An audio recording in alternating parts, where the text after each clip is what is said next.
কবিরের মতে মানবতাই শ্রেষ্ঠ ধর্ম।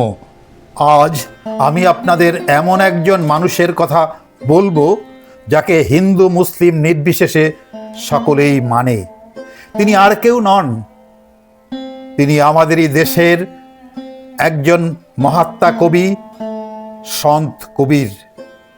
কবির মন্দিরের ঘণ্টা আর মসজিদের আজানের ঊর্ধ্বে উঠে মানুষের মনুষ্যত্বকে বড় করে দেখিয়েছিলেন।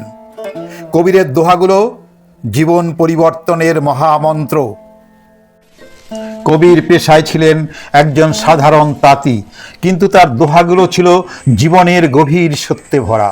গ্রামের পথ ধরে হাঁটতে হাঁটতে অশ্বত্থ গাছের নিচে মানুষ জড়ো হতো। কবিরের দোহা শুনে তারা অনুপ্রাণিত হতো। তিনি বলেছিলেন, মালি শত কলসি জল দিলেও ফল আসে কেবল ঋতুতে। আমি অন্যের মধ্যে খারাপ খুঁজেছি, কিন্তু কাউকে খারাপ পাইনি। নিজেকে খুঁজে আমি বুঝেছি আমি সবচেয়ে খারাপ।